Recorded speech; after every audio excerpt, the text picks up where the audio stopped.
It's California Edition. I'm Brad Pomerance. We are joined by Anthony Fellow. He is the president of the Upper San Gabriel Valley Municipal Water District. Water is on the mind of so many Californians. I want to get a sense from you, sir. How severe is this drought really? Brad, this is a red flag. This is, I can't come to you and say anything's more serious than this. Really? We're out of water. You know, our key well, where we measure the amount of water in the San Gabriel Basin. And this is, God has blessed the San Gabriel Valley. We have a swimming pool under this basin, unlike any other. Right. And right now, because of contaminants, it's half of it has not been used, and we're cleaning that up. But the rest of it, there's no water. And so our key well, where we measure this, was, I think, 194. Now it's at 184. This is a historic low. This is the worst drought in California's history, particularly in the San Gabriel Valley. Yeah, I've heard reports, statistics, which suggest this is the worst drought in 500 years. Yes.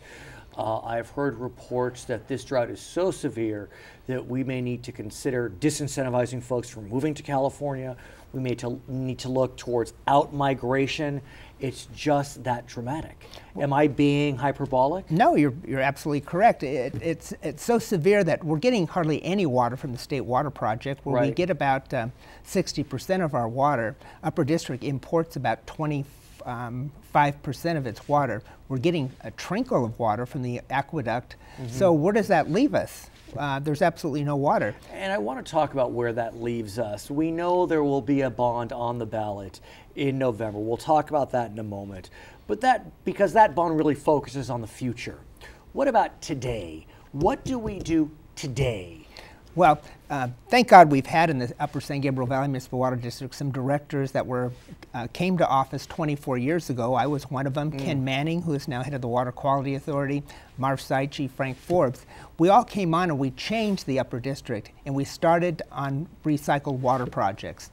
And today the Upper District, 24 years later, has some water because of the recycled water, and we should have dual systems in every home in the San Gabriel Valley, using recycle for gardens and what have you.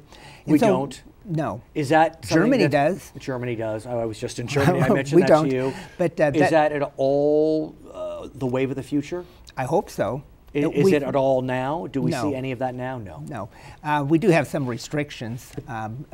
If you have to have enough water to build large developments, but it's very severe. You mentioned restrictions, and we know that over the summer, the State Water Resource Board authorized municipalities to levy fines against water scofflaws.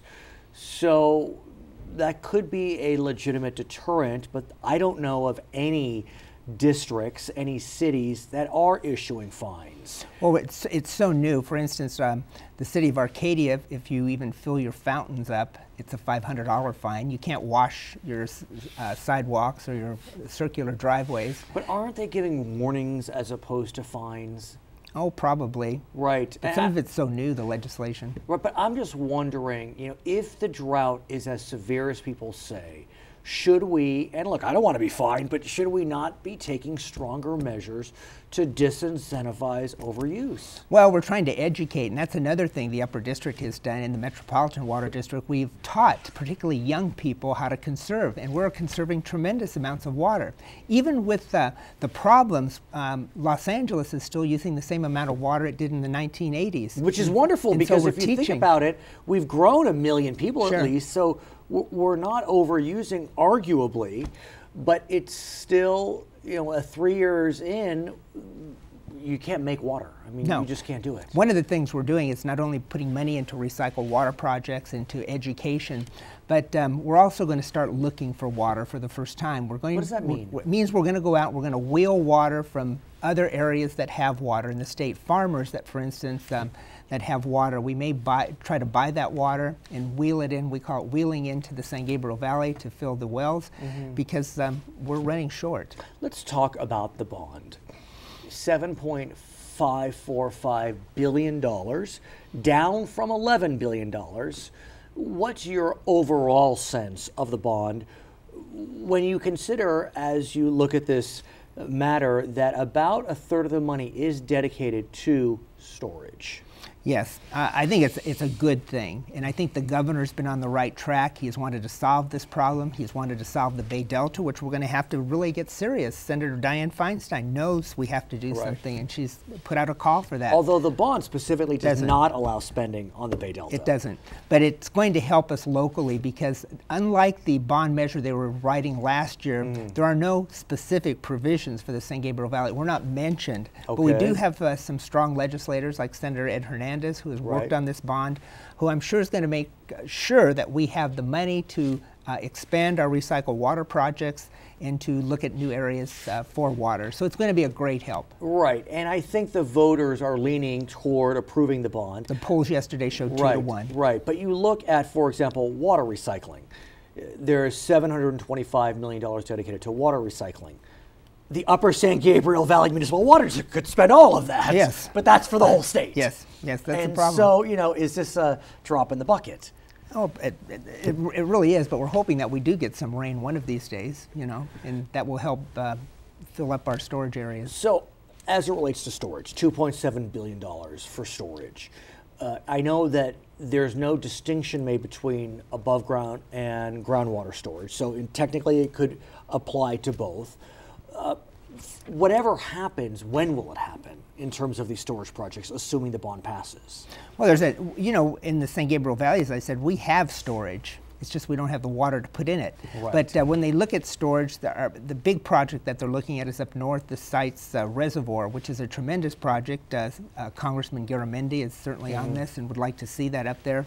And I think that would be a tremendous project to capture water. You know, one of the things we have to do, and we're working on also, is capturing stormwater instead of going out into the ocean.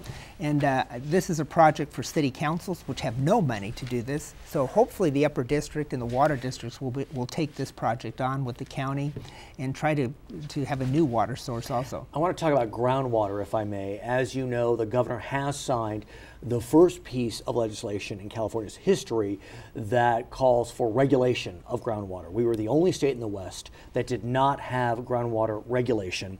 As I understand the legislation, it first seeks that the locals impose a plan, and if the locals won't do it, the state will. What's your sense of the plan?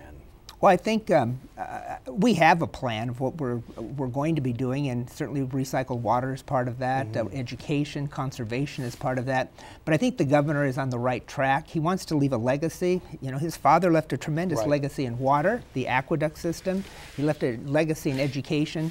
And I think the governor's on the right track of requiring these things. Do you know, before he became governor the second time, Sacramento didn't even have water meters. Now they do. And it's interesting you mentioned water meters because for some, water meters are a dirty word. Yes. And that has been an attack against the groundwater legislation. Explain why this is such a point of contention. Well, the problem is up north they had no controls over how much water was being used, and it wasn't fair. You know, the north doesn't want to help us out in water, but they need transportation votes, so they help us out and vote sometimes for water projects. But right now, I think we're on the right track of the things we're doing, and I think it's going to be a very positive legislation, and we have to move forward. You know, the real problem today is in Central Basin. You know, California produces 50% of the nation's vegetables, nuts, fruits, and there's no water. There's 16 communities or 17 communities up there that are on the brink of having no water. As a matter of fact, I've just been hired to work on a documentary dealing with the San Joaquin Valley, which, unlike the San Gabriel Valley, hasn't done much planning. They bicker too much up there, and there's tremendous poor people up there, and they're out without water. It's ironic because we had always been beaten over the head as Southern California is the water wasters, and you're just sucking water off of Northern California. Yet during this drought, who has suffered the most? Northern California. Yes. And we've been able to conserve over the last several decades, and we're in pretty decent shape. Sure. Okay, his name is Anthony Fellow. He is the president of the Upper San Gabriel Valley Municipal Water District. It is a mouthful. My name is Brad Pomerance, and this is California Edition.